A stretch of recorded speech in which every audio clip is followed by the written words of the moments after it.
You're listening to From a Certain Point of View, the only Star Wars podcast that has witnessed Peli does Jawas. I'm the Angry Ginger sitting inside Wookiee Poo Studios, and I'm going to introduce a few people here. They are my fellow wretched scum scoundrels and smugglers. First up, neighbor Cole, my neighbor from Corellia. Yeah, that's me. welcome to the show. Thanks for having me on. I appreciate your hospitality as always. It was a wonderful invitation that you extended this week. You know what? It's a permanent invite, so I hope you come back for more. You should start sending like old-timey engraved invitations, like send Carter down with "Your presence is requested." Like in Robin Hood, where like the cardinal fucking writes with a ink and quill and then stamps it with the envelope. You got to have a seal on it that you need to break. Yeah. It's just a monkey for Monkey Poo Studios. That's it. You sold me. It's happening now. I know who's getting something for Christmas next year. Now, wax seal set. What if Darth Matthews, because he's usually the one that's trying to figure out the time for us to record. He hasn't busted in yet. Imagine how many times he'd have to rewrite his fucking letter and stamp it and send it by pigeon to us. Because we're like, oh, no, that time won't work. Or I thought you were just maybe because he's a perfectionist. His seal was a little bit askew, like off from the center. Yeah. And then he goes and canes himself. Yeah. I would think that would just be on brand, wouldn't it? If it's a little askew. Yeah. A little askew. That is our very eloquent speaking, beautiful voice of Darth Matthews, who is our third micer. Welcome to the show, Matt. Hi, thanks for having me. That opening you guys did was as smooth as a gonk scomp jack. Wow. Yeah. I like how I can see your eyes, like you've got things ready on the sheet there. I had to read that because I couldn't do that off memory. A dank ferric. That was nice. Lots of dank ferrics. And we got a wizard this week. There was a few new things. Well, not new. I mean, wizard wasn't new. Wizard's a callback to the Phantom Menace. I don't know if you know that. Did you know that? Is that surprised you didn't know that. Little Anakin says that? One of his friends, I think, says it. Okay. It's him and his friend. One of them says it. Yeah. A little callback. I noticed a few callbacks from There was a lot of callbacks. A lot of callbacks. Ladies and gentlemen, if you don't know what the hell we're talking about, surprise, we're going to cover all of episode 5, Return of the Mandalorian on the Book of Boba Fett. Cole's excited. Or season 3 of Mandalorian, there you go. episode 1, as I like to call it. They like to call it a middle door pilot. But if you want to find our show, you should go to FromACertainPointOfView.com. You should also find us on Twitter at FACPAPod. Email us, FACPAPod@gmail.com. Nobody did this week, jerks. We are part of the Podawan Podcast Network at Podawans on Twitter. A reminder that we're doing a giveaway throughout the season of Book of Boba Fett, so please tweet about the show. Email us, write a review, bring a friend. That's a new one we did. Yes. And you will get entries to enter. You will get entries to win a custom-made lightsaber from Darth Flamingus. How are those entries looking right now? I just tallied them about a week and a half ago for the first time. And I mean, you could always use more, right? Oh, yeah. So get after it. We don't want Mike Laybourne winning this goddamn thing. And right now he's got a huge lead on it. You know he's trying. Yeah, he's anything he does. I'm surprised he hasn't just called his family and said, start listening. You think Mike Laybourne's like the guy who goes over the top hard against kids in dodgeball type of a person? Because he's really going hard at the entrance. There's probably a couple of kids that want that dark saber. And every time he hears the giveaway results that we've done, he's just like, missed it again. I think he's got the mug out of it or something. Yeah. All right, on the show today, we got a question of the week. We've got some news, new Ahsoka cast member. We got the Book of Boba Fett Chapter 5, which we discussed. That will be our big one there. No ball bag. That's your fault, listeners. And then we're going to end with a FACPAtoid. BK, are you with me? Burger King? Mm-hmm. Or British Knights. Oh, I remember those. Remember those shoes? Yeah, I do. God, we just totally went old there. All right, let's go on to the question of the week. Question of the week. This week, how do you think Fennec got past Pelimoto's amazing security system, for those of you who have seen the latest episode of Book of Boba Fett? And considering that we leave no stone unturned in the Star Wars universe, when will we see an entire episode dedicated to this in the Obi-Wan Kenobi series? Crossover stuff, man. You got to connect it all. Well, I mean, really, it's the droid's fault, right? She accused the droid, but she seems to do that often. Yes, yeah, she does. Like that's she's probably always their daydreaming fault. about Jawa. Mm-hmm. Yeah, little furry. That was a sexual joke if I've seen one in Star Wars before. Yeah, I think so. Yeah, and not manscaped. Mm-hmm. She's got a furry fetish under there, maybe. I don't know. Yeah, I would think she had to do something with those Jawas. Sneak in the back door. You know what I'm saying? They bring her things at all hours of the night. Yeah. Gentleman caller. I'm thinking just maybe some like acrobatics to be, to be I mean, boring. it's an open air place. She could have gone over the top, you'd think. Yeah, that's why I was like, amazing security system. Right. Well, and I'm like, does she really have a security system? Or is she just trying to like, hey, Mando, I got a security system.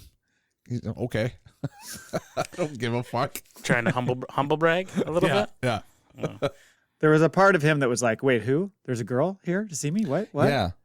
He's like, did you get her number? Does she know I can't take the helmet I've off? been alone for a while. Is it that gal from Sorgan or whatever? The mom? Is it her? Episode 3? Yeah. He's The probably one who thinking was- for just a split second, he was like, it might have been her. Did she smell like fish? Oh, God. Krill, that is. Yeah. Okay. I guess we'll move on. News.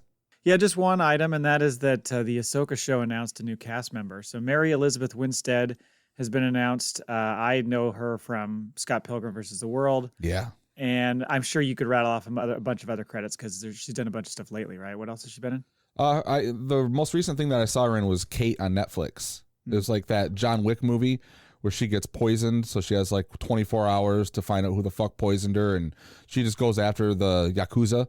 I mean, there's some fucking awesome action scenes in there. So she was the lead in Cloverfield Lane. Oh, okay. Yeah. That makes sense. And Birds of Prey. She was the huntress in Birds of Prey. So to me, they're hiring her for some action, right? And the speculation is that she's going to be Sabine. She's going to be Sabine? Right? I Isn't that thought what I they saw? they have that other gal. I'm sorry. forgetting her off the top of my head. Not Sabine. Hera? Hera. Yes. Yeah, I was trying to figure out which role she would be, Hera or somebody we don't know. Right. But I also like the tie-in to the fact of her personal life, because you know who she dates and has a kid with. Yeah. Is none other than Obi-Wan Kenobi. Mm-hmm. Oh, really? Yeah, so she dates Ewan McGregor. I didn't realize that until I looked her up on this news. I had no. Oh yeah, it was clue. a big thing because when I think they had an affair when they were shooting Birds of Prey and she got pregnant and he had to be like, wife, I'm having a baby. Oh shit, really? I think so. I think it's something like that. So Yeah. that's scandalous. And if you're wrong, you really just slandered I'm Ewan just McGregor's spreading name. Yeah. Man, we don't have a legal department, Jay. Right. Come Well, on. hey. Well, we've been threatened before with lawsuits I'll tell you on a different show. I'll So we're bringing you along, Matt, for the ride this right. time. Yeah, you're Oh, welcome. no. Yep. Yeah, got to be careful when you put your lightsaber there. You man. and if we do have to apologize, go ahead and come on the show, and we'll do it in person. Yep. Yeah. That's the only way you'll get one from Yep. us. I I'm think that's a thinking, good deal. how's May the 4th? Are you open that day? Yeah. Is their kid born on May the 4th? That would be great. It should have been. That He's would just be great. holding Yeah. his hand there. Not Don't yet. You come out. Not yet. Stay on target. It's away. So what are your thoughts on the casting? I'm not sure. I mean, Hera, I could see, but I think it's somebody else. I don't know that it's necessarily somebody from the Ghost crew. She could be a sister. Oh, so, I could see her. Sister? Yeah, I could see her going Jedi or like Sith. Yeah. I mean, she's like I said, she's good in action. So And she's a little darker, like role wise. She fits to the darker role. You know what I mean? The Sith style, dark side. Sith style, yeah. I don't know about you guys, but I don't know if I could handle another hot ass Twi'lek in my life after the one at the Oasis. right, She's really taken my heart. Jennifer Beals. Yeah, I belong to her now. Yeah, yeah, like that. I do. Every episode that goes by when she's not in it, you're like, this is horse shit. Okay, Fast real forward quick. to next week. Real quick, the mics are off. What would you do to her? Oh, they are off. Well, let me just open up.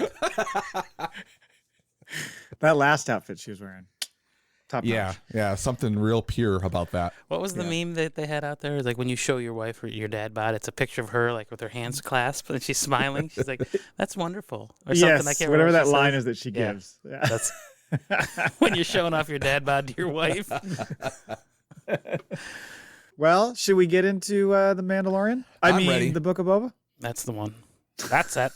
So, I thought season 3 is off to a great start. It was funny because when he showed up, it's like one of those things we joke about every time in the show. We're like, I don't know, when do you think he's going to come in, or do you think we'll see Cobb Vanth, or like we always Yes. throw out those things where we're like, I don't know if they'll maybe wait till later, and just right away, they just Yep. get it out of the way right away. And I like how it's the those meat curtains, whatever they are, that keep the freezer cold. Yeah. And the silhouette of them, and you're like, oh, come on, don't even tease us. We know we who know. it is. We Yeah. know who it is. Uh-huh. In general, I just wanted to say before we dive totally into it is that is it a bad sign that my favorite episode of the Book of Boba Fett does not star Boba Fett? Is that a bad thing? This is fucking outrageous, I was guys. waiting for this. Okay, because this fucking pisses me off. This Why? pisses me because listen. Okay, you got 8 fucking story or 8 episodes. 7 episodes. Sorry, It's like even liar, worse. liar. You have 7 episodes. Into the arms of a man. 7. Whatever. Yeah, in your bra. No, you have 7 episodes to tell the fucking tale of Boba Fett, and you waste an entire fucking 50-minute episode on Mando that we've seen 2 full seasons of. Like, you're fucking ruining this fucking arc. I'm just gonna say it. I'm disappointed. I disagree because where they closed off, we've got the backstory. We know what's going on. We're set up for a war, and now we get a little breather here. You didn't fucking see Boba Fett the entire right, episode. Right. You didn't get 1 minute, 1 second of screen time with We got Boba Fennec Fett. though. Oh, great. Oh. It was almost like that episode of Bad Batch that didn't start the Bad Batch. Yeah, okay. Yeah, I mean, we did complain about that, but I mean, this doesn't, like I was telling you, because you were kind of complaining about it, and I was like, it's the Book of Boba Fett. We're going through chapters, they're ruining Boba Fett and this for is me. nothing like reading a chapter from a character's point of view, right? Great. And then we're going to come back to Boba. And, like, all of these characters have intertwined. I mean, Ahsoka shows up. That was a Ahsoka-heavy show. Granted, Mandalorian was in it, but... So it's like having a comic book for you. Let me nerd this up for you. It's like Okay. you have a little limited run 7-issue comic that you starring your favorite fucking character that you've been dying to learn about. And there'll never be another one after that. And you get 1 fucking full episode detailing one of his sidekicks. I would. They're well, ruining I'm ruining sorry. Boba Fett. This was I'm written, saying it. No, they're not. Yes, they are. are. Okay, I see what you're saying in the sense that like you're still trying to focus on his story. He's gonna. Mark my words. He's gonna go from one of the most reverent, loved, intriguing characters in the entire fucking universe to some fucking chode after this. He's done. He's gonna suck. The Boba Fett is. Boba Fett's gonna suck. Your emotions have been yo-yoed this whole series so far, Cole, because you were struggling early. You were struggling early. Last week got you back on board. You liked that episode. Only to be let down. Only to just be shown this week, where I think you would probably say, I'm guessing, that it was a great fun episode. It just wasn't Boba Fett. I loved the episode, Okay. but I'm pissed that they're fucking around with this thing, and it's just totally, they didn't put enough money into the first part of it, the fucking special effects. I'm not buying Tamura Morrison. He's just so fucking wooden and fake to me. I don't know. It's just like this whole thing seems to be a massive letdown. Well, I tweeted out. I said, Favreau, you're not supposed to tell the world which child is your favorite. Because it is fucking clear that the Mandalorian is his. Like, he told more story. He moved more in this episode for the Mandalorian than he did in 4 episodes of the Book of Boba Fett. Like, the longest there was episode so too, much 50 said minutes. and done, and I mean, we got a ship now. We know that he's no longer a fucking Mandalorian. Spoiler alert if you've not watched the episode yet. All the other fucking Navarro Mandalorians are dead. He has the dark saber. We know he's on a mission. We know he's gonna go find the little one again because he's got a fucking handkerchief that looks just like his head. I mean, there's a lot going. It was a catch up. It was a catch up on what was going on with the Yes. Mandalorian, which sets up the season 3 of the Mandalorian, which is an interesting way of going about it. However, we got a lot of setup and backstory on Boba Fett so far. Yes. So I understand what you're saying, but we have gotten a deep dive into exactly what happened to Boba Fett in a very slow pace at times. Mm-hmm. So they've given us a lot of that. What this tells me is we're not going to, and we'll get into what's next at the end of the episode review. We're not going to see the war this year. No. And so that's what it tells me, is that this was meant to be the episode where they go around and find everybody and prepare for that war in the last couple episodes. It didn't happen, so that's what's going to be in the last 2 episodes, and they're going to leave us as a cliffhanger. I think a lot of the information that we're given that we're going to talk about coming up here, I think a lot of that is going to play into this show as well. Mm-hmm. So it was like we needed to know that, like what's going on with the Mandalorians, where they are, who's who in the mix, and a lot of the backstory. We didn't get a whole lot of new like from any of this, unless I missed something drastically. I watched it twice, but a lot of that was explained during Rebels, right? Like what is it, the Night of a Thousand Night of Tears? a Thousand Tears. That was new to me, but they'd referenced it before, hadn't they? Yeah, there heard was the mention of a purge, but I don't think the Night of a Thousand Tears. Moff Gideon said it in the Mandalorian. Did he say? Okay, yeah. Yeah. So Yeah. I mean, but we it's didn't been know referenced. that he was responsible for it, right? And now we do, because there's the line where millions of Mandalorians are dead because of him. Yeah. Yeah. So Yeah, I mean, They did at one point say before the Book of Boba season started that this would be like Mando season 2.5. That was something that was kind of thrown out there, and this was the ultimate example of what that was. But in general, when you look at the episode, yes, it was entertaining as fuck. I loved it. I enjoyed it. I think Bryce Dallas Howard did a great job. Fuck yes. They just said, it was funny because they said she's going to direct an episode of Mando season 3, and Cole goes, she just did. She already did. Well, episode 5. You could easily give her own series, let her continue the solo thing, something, because she really seems to get it, and I think she does a great job. And yeah, I think this episode was essentially, it was showing us that there's some overlap perhaps. So the whole like going and finding Grogu, I don't think you're going to see him in Boba Fett. You're going to see him in Mando season 3. And this was just kind of explaining that setup. And it was kind of getting you caught up to say, he still got the Darksaber. He still misses Grogu, his little buddy Grogu. Mm-hmm. And this is some of the stuff that he's going to do when we get to season 3. So. All right, those are our overall thoughts. Let's get into this. Yeah, so this thing kicks off with Mando going into the meat locker from Rocky. Yes. And he's going for a bounty, it looks like, on the, what's his name? Caba Baez, I think is the name of the cat. Caba Baez, yep. I thought the whole feel of this opening scene was fucking awesome. I thought we were watching The Dark Knight. Yeah, kind of. That's a good point. Uh-huh. Yeah, it was just real dark, and I liked the setup with a bunch of dogs cutting up meat. Those guys are just, oh god, the Klatooinians. How aggressive he's become, because that's one of the things we kind of mock is his negotiation skills are, and then he'll kind of fucking get an ass whooping a little bit before he hands it back, and this time he was just like, nope. Well, he's always been kind of aggressive when it comes to the bounty itself. It's just getting paid for it. Well, true. And you're right. When he goes to meet the clients, he's all business. Mm-hmm. But when it comes to talking to this guy, it was kind of similar to the point where so he goes in and finds this guy, and then he delivers the line. And I'm not gonna lie, it got me a little bit when he did the "I can bring you in warm" or "I can bring you in cold." I was like, ooh, callback. I love it. He sounded like pause and frame for frame, like the exact same. Like he didn't like they almost like pulled it from the first time. You think it was just the same audio? Yeah, it sounded like it. It was the pilot opening. I mean, it was like just the way he sets the puck down, the hologram, the guy, the way it's shot. Like it was very similar. And then when he says it, you're just like, oh fuck, you're all fucked. You're all. I did like the fact that he's like, how do you know he's here? And he just pulls out the fob. He's like, oh. That doesn't look anything like me. That's not me. And the guys, it's all nervous. They always talk like they still got the wadding from the dentist in their mouth. Oh, absolutely. It sounded like he had gauze in there. I was like, I understand he's got a lot of he was stuff the Godfather.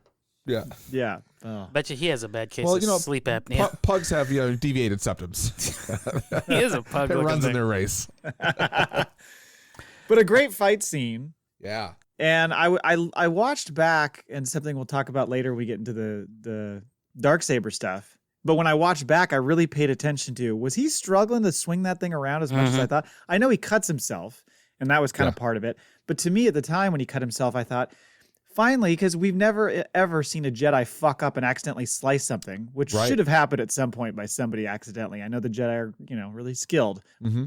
Swinging that thing around, somebody had to have cut off a finger at some point. We never see it. So when he cut his leg, I was like, yes, there we go. Somebody accidentally screwed themselves over. But I think that was more about the fact that when he pulls that Darksaber out of that guy, the thing's so fucking heavy because he's having trouble wielding it that it just drops right on his leg. Yeah, because when he does scrapes the thing, the pavement and comes around, I was like, what are you, Blade?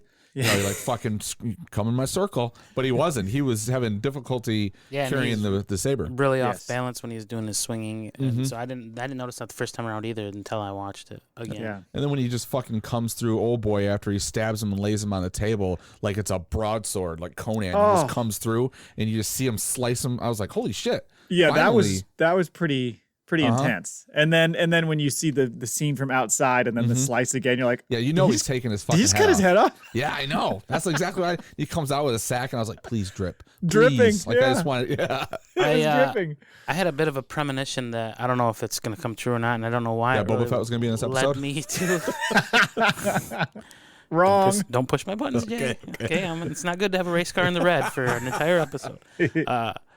No, I feel like those Klatooinians from that particular sept of wherever they were at in Halo, that family is going to be somehow tied to the family back on Tatooine, and it's going to come back and bite them in the ass and fuck up their little truce.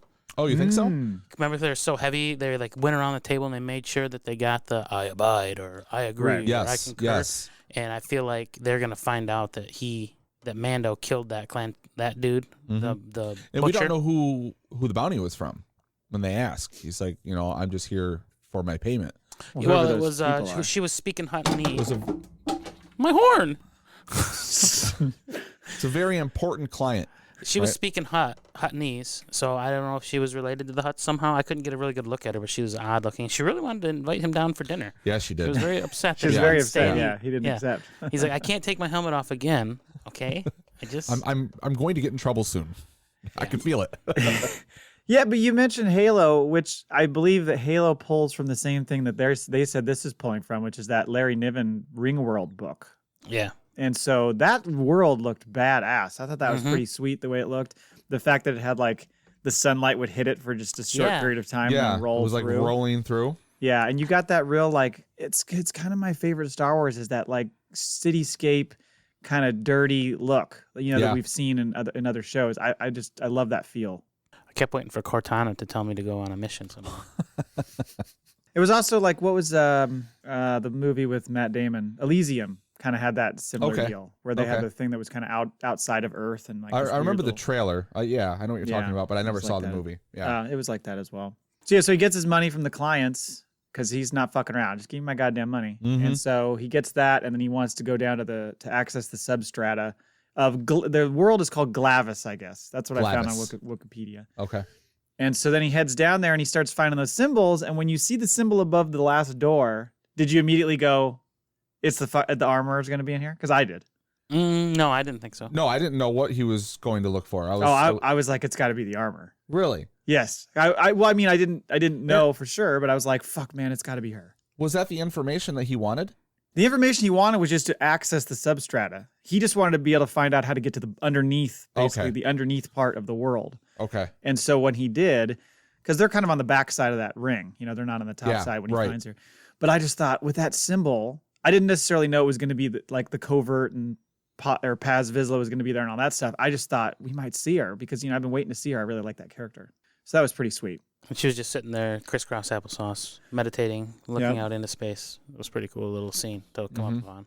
And he just fucking collapses. And she just knows he's there. Doesn't even turn around. She goes, Paz Vizsla, help him. Attend to him or something. I'm sitting crisscross applesauce, and I'm not getting up right now. No, I've got bad knees. It's going to take me a minute. This is my private time. Yeah, and so then he gets healed up by Paz with the little back to shoot her. And then that's when she's like, what happened? Like, how did you get this injury? And he pulls out the dark saber. And Paz looks at it like, oh, fuck. You immediately know he's going to want that thing. Let me touch it. And then she starts going into like a little bit of a history lesson. They do like a little back and forth, and they start talking about you have to win the dark saber from a trial by combat. You can't just be giving it to. And then like she kind of like just sits there and shits on Bo-Katan for a little while. Says that it was like kind of her fault that the her family and she didn't directly say Bo-Katan, but she said her family was the one who was at the helm. That whole speech was fixing what we know, how they can be leader with it. Because was it when we found out you had to claim it in victory, and everyone's like, well, she didn't. Right, she got gifted from Sabine. Yeah, so and this they whole thing actually tells share the whole story of how it works and what could happen if you.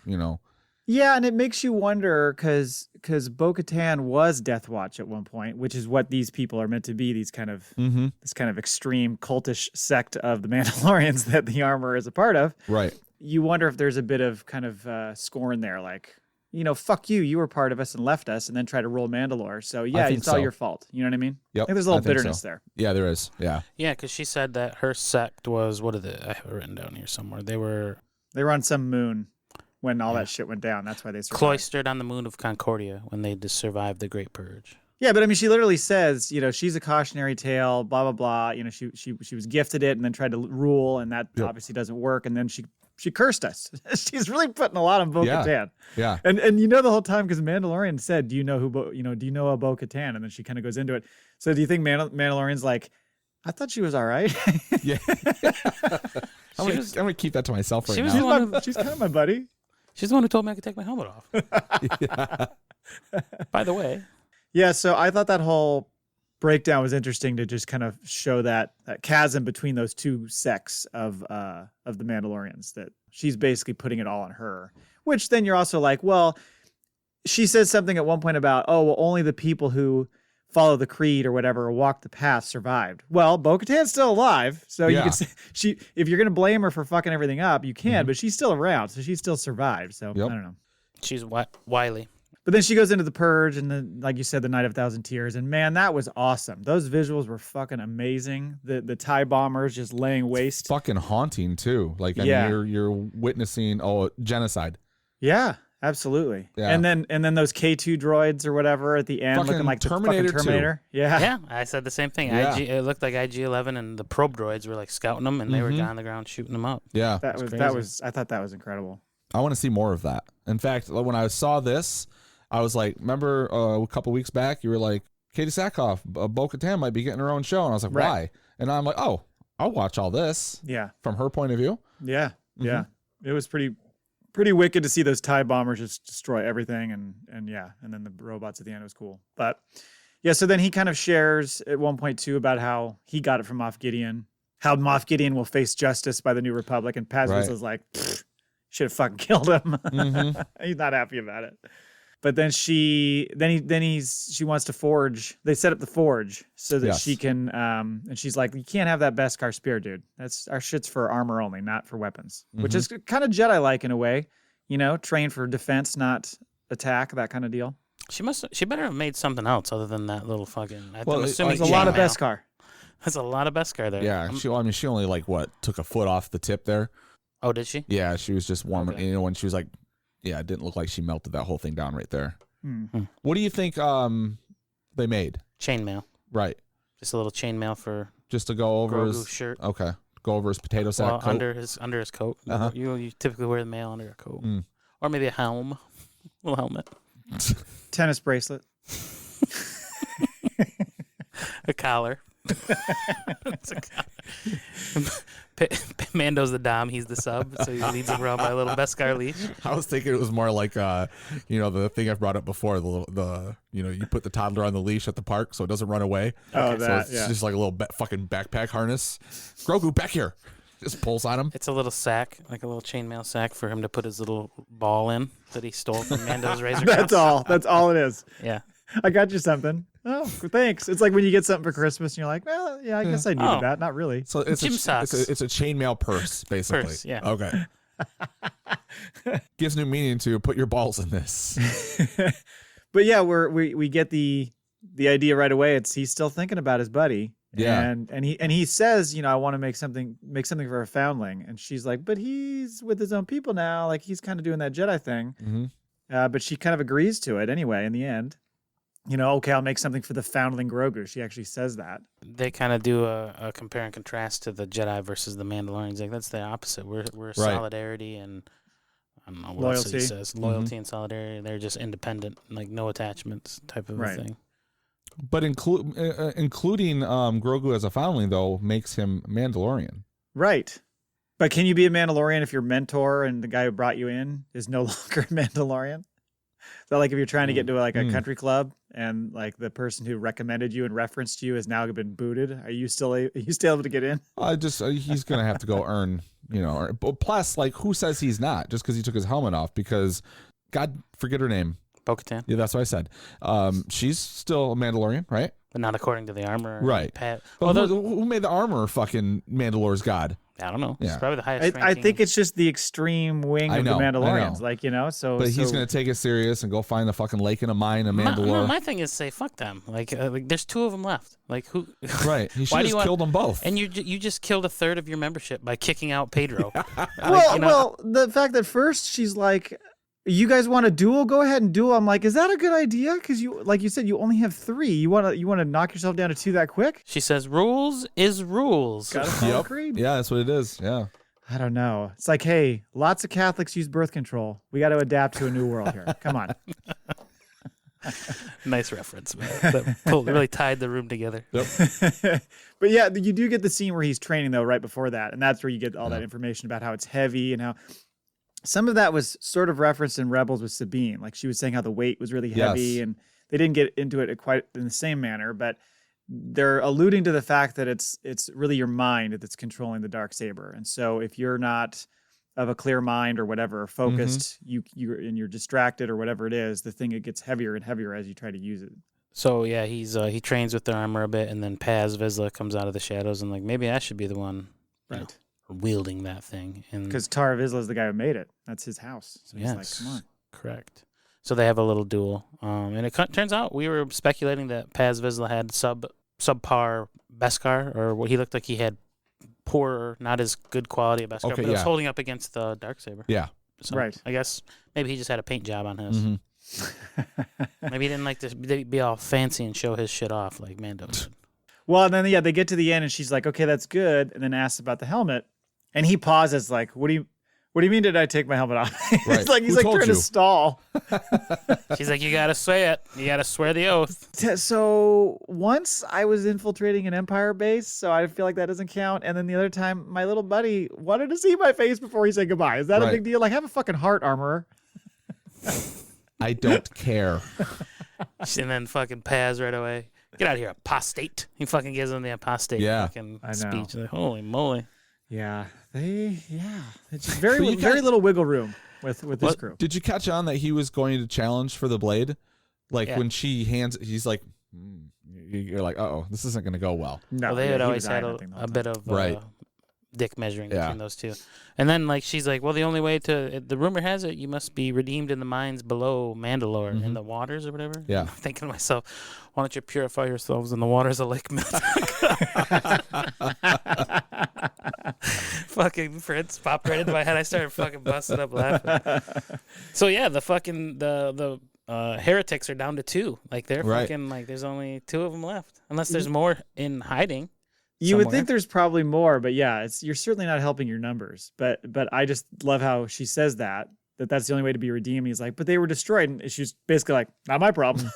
Sorry, he's sucker. gonna find the mines. He's gonna get down to the water, and that fucking toad lady's gonna be down there having a spa day with all her eggs floating around. Grogu's gonna go after the eggs. Yeah. Grogu's gonna eat the eggs. Yeah, scrambled this time. So that's kind of it. So then he leaves, he bails, and heads to the spaceport because without the Razor Crest, he has to ride the fucking bus. I fucking love it. I love it. I love that fucking robot makes him put all of his shit in the What was the point case of that scene? Like, to what? show that he has no ship right now. Okay, but we knew that, right? Like, Well, you don't know how he's traveling now. you feel like he would have just jump on, hitch a ride with someone or work some way, like, you know what I mean? Like Luke and fucking Obi did in episode 4. Jumped up, buy a ship, you know what I mean? Like bought a ship going to Alderaan. Well, he barely has credits to put gas in his ship most of the time, He so just he won can't that go buy bounty. one. Right, He just got that bounty. That's enough to buy a ship. I didn't say buy a ship, buy passage on a ship. Okay, well, Like Luke and Obi did. the bus is cheaper. Okay. This was an amazing scene. You caught me.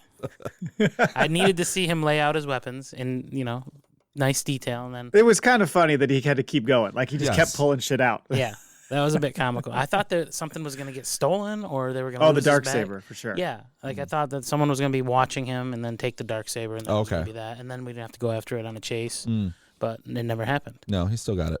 TSA is really good in the Star Wars universe. It is. That's yeah, right. robots Keep that on top under of lock shit. and key. Yeah. Yeah, and then you get a little exchange with him and the Rhodian kid on the ship while he's.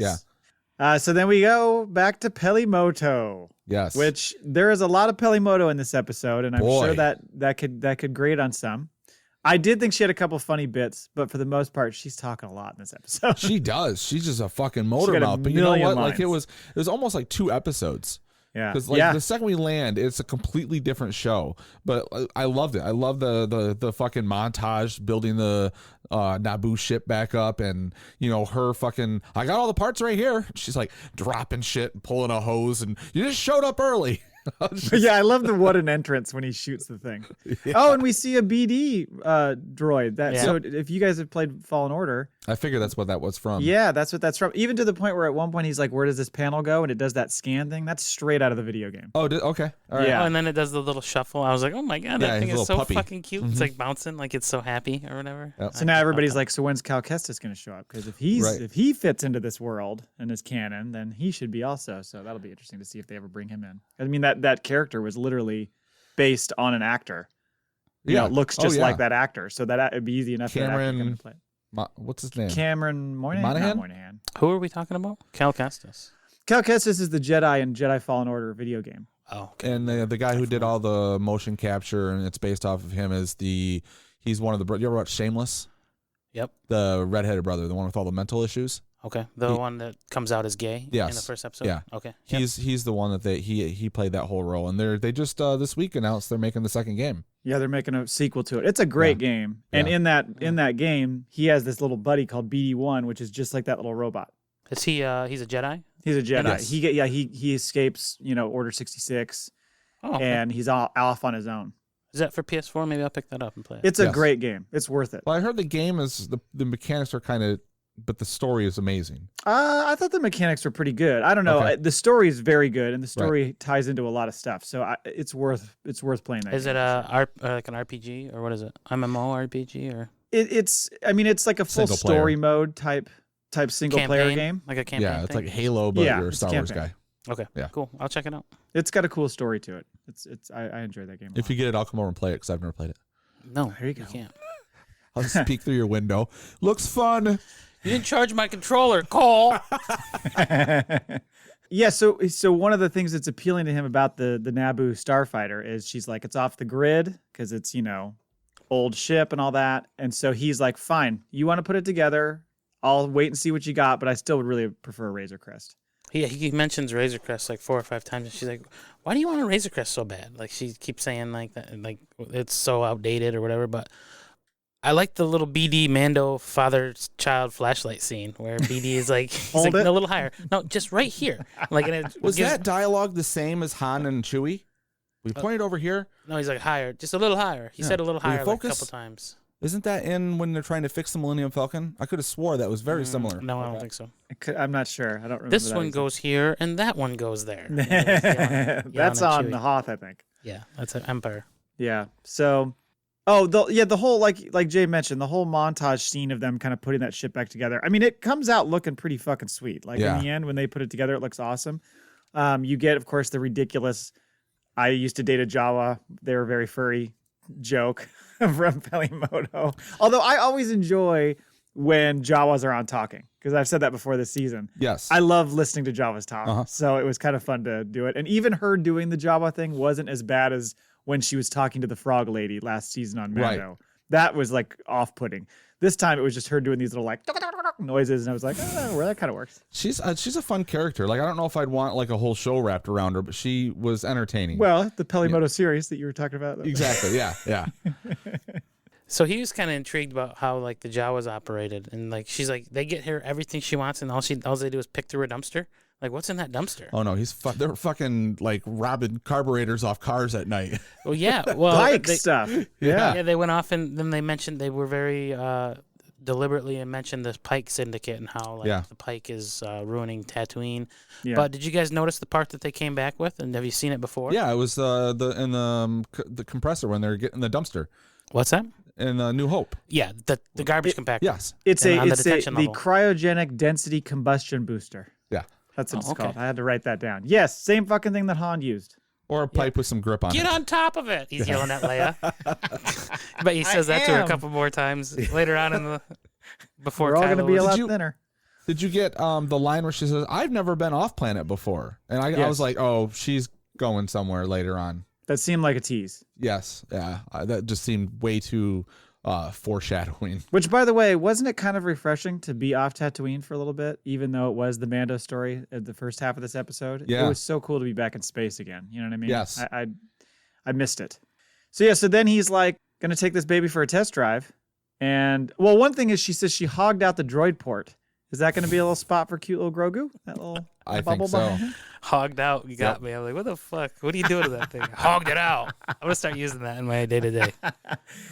I am a little worried about and why he wants the Razor Crest so badly. I'm worried about space because, I mean, he had a Winnebago that had like a kitchen and a vac tube and like a place for all his guns and a fucking carbonite freezer. Right. I thing. think that's why he wants one. He can't really do any bounty hunting when he's just No. riding around by himself. Right. Well, unless he's just throwing bags of heads in the droid. Just heads now. Yeah. I'm only in the head business. I can only bring you in cold. Sorry. He's a bit of a But it says bring me in alive. I can bring you in cold, or I can bring you in cold. He's downsizing. He's a minimalist now. Yeah, so he exactly. just basically doesn't need all that shit. I feel like this ship is gonna, because right now he's not gonna be bounty hunting. We know he's going out to see Grogu, and he's gonna come back and do this. So this ship's it'll work for a while. But then I think he's gonna upgrade something a little bit bigger, and this is gonna be like, he's gonna park this little bad boy in the back of the whatever ship he starts flying around. Could be, but the whole test flight sequence had almost like a Chuck Yeager Right Stuff feel to it. It was really cool. The way they shot the different angles and inside the cockpit and showing him like dip and dive and turn. I thought that whole scene was pretty fucking sweet. It was a nice payoff. It had a Phantom Menace feel to it as well. Like yeah. You saw a lot of, I think you see that shaft or the exit ramp thing that Anakin goes up on. Remember? Yeah, he it's goes still up on broken. Yeah, it's still broken. Like you go past it, you get to go see Beggar's Canyon a little bit more. And then did you catch the Womp Rat? Yep. I saw the Womp Rat. Did you see the corpse they flew over, Toro? I'm just kidding. He wasn't. I was like, really? So you had me. I was like, Yeah. really? That is where Pelimoto said to take him. That fucking shot where he starts going, like he's going up in the atmosphere and the angle and breaks the cloud. That's a fucking gorgeous shot. That's what really reminded me of the Right Stuff too. Yes. This is kind of that. Yeah. I fucking thought that love was that awesome. scene. Yeah. So he heads up to space and he kind of blows by the Rhodian kid again. And who's like, oh my God. Yeah. And then that's when the X-Wings show up and he's like, dank Ferric. Mm-hmm. Did you know who the first X-Wing pilot was? No, I did not. So that is Max Lloyd Jones, a.k.a. the body stand-in for Luke in the last episode of The Mandalorian Season 2. Was it really? Same guy. I'll have to look at the face again. Yeah. Because he looked familiar. I'm like, who the hell is this guy? So I saw in the end credits, that's who that was. But the real reveal is that it's Carson Teva, or Captain Teva, the guy who he saw in Season 2, who followed him down with Filoni on the ice planet. Oh, you mean the other one? Yes. Yeah, right. the other guy. And then he's the one who went to Cara Dune and was like, hey, thinking about joining the Force or whatever. So we see him again and he's like, hey, you used to fly Razor Crest? Got a couple questions for you. And then he hits that booster and just takes off. I love that. There was a deleted scene though. One of the questions he was asking was, hey, I still can't get a hold of her. She's not answering her calls anymore. Is she joining the Force or not? I thought they did a background check on her and flunked her out of the academy. No, I'm just kidding. It was kind of a silly scene, especially with the like, did I do something wrong, officer? It's kind of a silly little sequence, but I thought in general it was fun. And then basically he lands, and that's when you get the silly line where she's like, "How was it?" And he goes, "Wizard." He says it so deliberately. It's so funny. Yeah. Was he? Was that one X-Wing pilot with the beard? Was he also one that blew up the ship?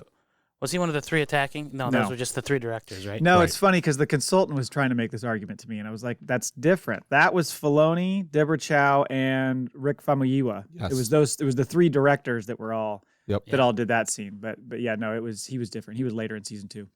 Okay. The consultant and I see eye to eye. So then she's like, a lady dropped by to see you, and he's like, huh? A lady? Which one? And then that's when you see Fennec, and she shows up and is like, we got a job for you. We need some muscle. And he said, this one's on the house, but first I got to go find a little friend. Yep. Did you guys notice her coming down off the boxes? Like it was probably like her 15th take doing it because she looked very like, I don't know, gamey. Like she jumped down. So? She looked like not very like smooth. Like she maybe hurt her knee and she's trying to protect herself a little. I was like, come on, Fennec, you can do better than that. I've seen you chase down whatever those night order guys. It's like me standing up from a couch. Yeah. No! She's not as limber as the armor. She can't go crisscross applesauce whenever she wants. No. Unless you guys had something else on the episode itself, I thought we could talk a little bit more about kind of what do we expect is coming next? Because, like I said before, I was expecting us to see this war, but perhaps this is some big epic event, and maybe that's even the Kathleen Kennedy teased like crossover event, and we're not going to see it till, you know what I mean? Like we have this season, we have season 3 of The Mandalorian, and then Ahsoka happens. So perhaps that crossover event is after Ahsoka, and maybe that's this war with the Pikes. I don't know. I don't know if that's going to be the big crossover event. I feel like the whole Mandalorian thing on Mandalore, like I think that's going to be bigger than this fight for criminal control on Tatooine. You could be right. I was just trying to figure out when are they going to bring it in. They're clearly going to want to leave us with some sort of cliffhanger. So to me, it seems like. But I feel like the next episode there is them looking for more muscle. I agree. I think that's going to be off-world stuff too. I think you're going to see Boba out there combing the galaxy, looking for people. And it's interesting because there was that. I think I sent it to you guys in our little DM. The thing of Tamura answering fan questions, and they're like, they asked him something about a Yoda species, and he's like, I think my favorite to work with were the Ewoks. And I was like, what? And so at first when he's like, they're funny. They were really funny to work with. And Ming-Na Wen's agreeing with him because at first I thought, does he mean the Jawas and he's just misspeaking? But Ming-Na Wen would not make that mistake. Like, she's kind of totally into it. Uh-huh. So are we assuming he's going to Endor to find some fucking muscle? Are we going to see like who's there? Captain Rex? Like, who's there? Yeah, true. Why the fuck does he run into Ewoks? Interesting. It made me wonder. I'm trying to think what would be Endor. Maybe anything left that he could go would bring him back there. Maybe he has to salvage something. But nothing's really coming to. Yeah, I'm not sure. But I would think that it's a lot. We're going to get some off-world stuff with him trying to find people. Maybe even some run-ins during that stretch. But that's going to be, if that's most of episode 6, you would think, maybe. Then episode 7 is just kind of that very beginning build up to the war, and that's where they leave us. There very well could be at least a battle, right? What the hell is going on? Not even stunned anymore. Cat fight. There's so many cats in the studio right now. I can't properly explain that to people. There are a million cats right now. There's 3. There's 3 cats. Fucking just clawed me. They're 4 now? No, he just jumped down after he attacked the one. Now he's going after human. So many cats. I think that's the same one that climbed up me and then attacked you last week. Matt gets a cat show every time. Fucking A. Look at this one's fucking staring me down. Oh, yeah. Well, I tune them out and don't think about them, and then they just come into view. Yeah. I can't. I know they probably brush against the mics too, and that probably gives you editing nightmares, doesn't it? There's lots of editing nightmares if you want to call. I just plow right through. I am sorry. We're not perfect like Neil was. Well, who else do you think is showing up? I mean, we talked about this a little bit last week, and I think we kind of ran out of time. But are we going to see? I assume we're not going to see Luke or Grogu or Ahsoka or anything like that. No. Well, how can you not? If he's going to go drop off his little chainmail. Yeah, but that's going to be in The Mandalorian. This was just like, he's like, I'm going to go see my buddy first. So now when we pick up next year in The Mandalorian, that's where we're picking up. That's what you think? Yes. I don't think we're going to see The Mandalorian anymore this season. Okay. I think we could still see the Mandalorian show up in episode 7, but I doubt it. I think that the buildup is going to be to the war, and they're not going to show us the war, and so you're not going to see him until later. Yeah. So if he does show up, I don't know. I don't think Grogu's with him. Maybe that's the problem. Maybe Boba Fett or Pedro and Tamura just didn't want to be on screen together because they don't like each other. So maybe that's why they did this. Well, but technically, Pedro wouldn't have been on set with him because it was the body double. It was really just the voice of Pedro. It was just John Wayne. Yeah, Jr. Right. John Wayne Jr. Yeah. John Wayne the third. Uh-huh. Bo-Katan, see her this season? Probably not. No. Cobb, still think we see Cobb? I would not be surprised to see Cobb. Yeah, because he's going to, I mean, there's someone he knows there's some muscle right there on Tatooine, right? And maybe Cobb's like, well, I know someone, I don't know, that gets them off planet. I'm trying to figure out, like, I still think Cobb's going to be against him. You think so? Yeah. What do you think? Like, who, like, we thought we were going to see Chad, right? Mm-hmm. But why? Oh, sorry. I'm confusing the two. Cobb will be on his side. Chad will be against him. My bad. Yes. So maybe they send in Chad to go kill him. Could be. You know. Take him out. Chad Bane will be a really good treat. That might turn me around. Yeah. We'll see. Still holding out hope. So fucking up and down on this show, man. I don't know. Yeah, Cobb makes a lot of sense, though. Who does Fennec know? And is she going to spill the beans about your sister? Like, I know somebody that Fennec knows. The Bad Batch. Oh, could you imagine if they showed up in live action? I mean, I don't think they'll still be around, but no, they wouldn't be played by him though. So that at least, like, yeah, that's they right. just never take their helmets off. So there you go. Who would you cast though? Who would be? It's just D. Bradley Baker throwing his voice. He just keeps. Yeah. They're like, this guy's a schizophrenic or something. I don't know what's going on here. He thinks he's like some crew, but it's just one guy in like a dirty sweatshirt. It's all hallucinations. Starts doing the wrecker stuff. Like, what is this guy on? I want to make shit blow up. Oh my God. Omega? I don't know how the fuck they would be. No, I don't think so. No, I don't think so either. no. But I'd be surprised if there isn't a mention. I don't know how it would squeeze in right now, but I'm pretty surprised that that's not like. Why are they not trying to link that? You would think it's going to come into play at some point if they Right. made a point of talking about it in Bad Batch. Now it might come up more so in Bad Batch, and then season 2 of Bad Batch, which we think we might get in a couple of months, perhaps. Who knows? Well, and they still have not tied us back to the water planet, Camino?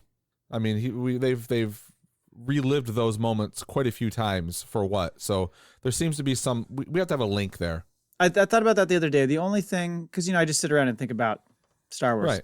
and I was thinking the only reason why, if they're not going to go back and do some direct Camino tie, the only reason why they were showing us that stuff was it was a repeated shot of his dad leaving him. Mm-hmm. And does that tie into the whole desire to be one of the Tuskens and being taken in by this group that became his new family? So is that all that was really setting up? Was just the abandonment and the fact that he was looking for a family? I can't take any more Ezra. I miss my parents. I can't take any more of it. It better not be, because I'll fucking quit the show. And I mean it. We are taking applications for the second mic. You do have to go to Jay's house, though. You have to podcast amidst the pride of cats. Yes. That's fucking roaming the fucking studio. So we're only putting out that Craigslist ad in the Grand Rapids area. Mm-hmm. Must like Star Wars and cat bites. And being berated for every time you make a move that causes noise. Oh, shit. Yeah, that's definitely going to be a prerequisite. Must be silent other than your mouth. Yeah. Sorry about that. Well, I'm looking forward to seeing what they do, because you would think 6 would set up 7. They would be almost like a 2-parter. I think so. I think we'll have a very good idea of what's going to happen in the finale, or at least an inkling from episode 6, because this was certainly, as Cole said, a one-off to set up a bunch of stuff. I still loved it. Fucking thought it was great. Oh yeah, it was great. I think the last 2 episodes will be linked, and it's going to be. I mean, everyone's like, and you included. Well, how are we going to fucking wrap this up? They're probably going to be 2 of the longest episodes, and if that's almost going to be a 2-hour movie. Could you imagine if you fire it up next week and it's like 28 minutes? Oh, what? You brave son of a bitches. Then that last episode better be like an 98 hour and 50. minutes. Yeah. It's just Pelimoto spray painting his new fucking Naboo cruiser. It's her looking for Razor Crest in a junkyard. Yeah. Pelimoto hijinks. So yeah, I'm on this. I'm good for another 2 episodes for sure. I think a lot's going to happen. I mean, because there was a slow roll, but we know we're all set up now, and I really think it's just going to kick into like high gear. And we haven't seen the Mandalorian in over a year, so it was kind of nice to see him. Right. Just saying. And we won't see him for another year. So Yeah. well, Yeah. unless he does end of stick this year, around. maybe. Yeah. Yeah. Right. Maybe he's getting back on another commercial. Well, no, he doesn't need to get on a commercial cruiser because now he has a little spaceship. So Yeah. Right. but maybe Boba Fett shows up. It's like, He's not taking the bus anymore. He didn't get he's got his license back. He doesn't have to take the bus anymore. right. They should have done an episode of Speed. They should have done a crossover episode of Speed with him on the bus. We've got to maintain hyperspeed. Bring Dennis Hopper back. Pop quiz, Mandalorian. So we will see. That was it for that episode. We do not have any mall bag entries. Thanks a lot, people. Come on. FACPApod@gmail.com. You want entries? You want to be a part of the show? Please send us your stuff for next week. Yeah, maybe we'll just keep the Darksaber. Yeah. You fucking ingrates. Wow. He's very testy today. Jen, we still Don't turn have on the this listeners. Darth Maul hilt here. Jeannie. Sorry, Jen. Who the fuck is Jen? She's a Jen in a bottle. There we go. Yeah. We have FACPAtoid? We do. We have one FACPAtoid. I put it in there, so I'm not reading it. I did my work. FACPAtoid. I swear this isn't a joke. I just went back to my first draft for Darth Vader 1. My working name for Black Chrysanthemum was Nubaka. This is from Kieran Gillen on Twitter. Following that, from Wikipedia, Black Chrysanthemum was a male Wookiee. He had black hair and brown eyes with decorative gold material covering his chest, as well as gold ornaments in his hair. He had a scar across his left eye from a Kenobi's lightsaber. Kenobi! He disgraced his people on Kashyyyk, prompting him to go off-world. When he first heard of the Zanti brothers, Chrysanthemum. Chrysanthemum, thank you, Matthew, did not hesitate to try and get to them, going as far as killing most of the Trandoshan acquisition crew to get to them. That's a lot. That's very well written. The Last Trandoshan Noka. I just went Grant right there, didn't I? That's not very well written. Sorry about this that. is just copy and paste. I understand. Okay. The Last Trandoshan Noka was surprised of Chrysanthemum's willingness to join. All right, you got to do paragraph 2, Matt, because I'm struggling on this. However, Chrysanthemum soon found out what he really signed up for, and after harsh training as a gladiator, he swore a life debt on the Zonti brothers. They pledged to affect them in the same way they had affected him. Chrysanthemum eventually saw the Zonti brothers again during the auction of Rur, where he attempted to capture them. After the auction ended, in the deaths of many members, Chrysanthemum used it as a chance to capture the Zonti brothers, and he did, taking them back to their gladiatorial pits to fulfill the life debt. For all the history together, Chrysanthemum was more than willing to turn on Dr. Aphra. Oh, we got the Dr. Aphra reference here. That's another guess that what's her face, Mary Elizabeth Winstead could be playing. That's true. A lot of people have referenced her. That's like a really very interesting popular character. Yeah, she is. Kind of like maniacal, like lone wolf doing weird shit, right? Like Yeah. yeah. I think her appearance is in the Darth Vader comic, and then she gets her own spinoff. Okay. Yeah. So, more than willing to turn on Dr. Aphra when a bounty was offered for her capture, showing no remorse for his betrayal when Aphra tried to bring up their past alliances. Quote from Obi-Wan Kenobi, because maybe we'll see him in the Obi-Wan Kenobi series. You're Black Chrysanthemum, the infamous Wookiee bounty hunter. I've heard of you. I know why you were forced to leave Kashyyyk and how you've disgraced your people ever since. I want to know that story. Well, I think that it could show up. I mean, we don't know what they're going to do with Kenobi as far as modern day flashbacks. Is he going to have a flashback to Tank? I hope so. I mean, that's just it's a given now in Star Wars. This has really got me intrigued. I've always loved like Wookiee. That's one of the reasons I put this in there, lore. because we really don't know anything about him. So I was on Wikipedia and I just pulled a couple of things to kind of fill in, like, because we have no backstory on this guy. Yeah. He's a bad drunk. We know that. Well, or a good one. Or a good one. Yeah. Not a fan of the Trandoshans. Oh, God, he fucking hates those Trandoshans. Did you like the tweet I posted this week with when keeping it real goes wrong? That guy's looking at that guy's face. Yeah. Yes. The eyes on those Trandoshans just killed me. Oh my God, it's so fucking funny. They were so scared. Yeah, I'm excited to see more Black Chrysanthemum. I mean, and we will, in some point, either episode 6 or 7. I think 6, like we said, is going to really be him bouncing around finding people. So we might not see Chrysanthemum until 7. But we'll see. If he's using him as a bodyguard, keeping him around. Yeah, it could be. And one of the reasons I put this one in there was it really shows, like, even though he was with the Hutts and now he's been let go and he's working, like, he seems to have, no matter whatever, his loyalty is whoever is taking care of him at the time, right? So now that I don't see like a stab in the back, like a betrayal, now that he's being taken care of by Boba Fett. Yeah, that's true. It's all about redemption. Like, it's a bounty hunter, like Fennec, him, Chrysanthemum. Like, they're all like wiping their slate clean, becoming good guys, maybe like a little mini Justice League. I think he's still a gun for hire. Oh yeah, but right now he's hired. But he's gonna grow. He's employed, on so he's gonna grow on him and become part of the family. Watch. Could be. Or he'll save him, and then he'll have to do a life debt, and then he's already saved him once. He doesn't obviously like follow the Wookiee code because that's true. He was disgraced on Kashyyyk and left, so I don't think he follows the life debt thing. That's how Han and Chewie were together. For some reason, I thought he was captured from Kashyyyk originally, but I guess I had that wrong. You know what's going to happen is Black Chrysanthemum's going to go back to Kashyyyk and meet up with Itchy and Chewbacca's family. Yeah. It's going to be just like the holiday special. You find out like it's his again. brother. He's just a black sheep. He's gonna just go in. He's gonna go in and dye his pelt, so he just goes in white Chrysanthemum all of a sudden. Oh, we don't even recognize you. Blonde Chrysanthemum. Blondes. I like to be blonde. He's gonna put highlights in. The blonde tips. Tips. He's got tips. Yeah. Frosted my tips. They'll never recognize me. It's an interesting look you're rocking there. He puts a hard part in his hair. Slips it there. Looking like Zac Efron. Now, if he's gonna frost the tips, is that all of the fur or just the head? Just around his penis. Oh, okay. So it's just to highlight it. Draws your eye. To eyes down here. Yeah. Thanks for listening, and until next time. I was gonna get the words right. Oh, okay. I had to scroll down. But you already said it, so go ahead. Cole. I don't want a double line, so you go ahead. Thanks for listening, and until next time, never tell us the odds. In our experience, there's no such thing as luck. We have spoken.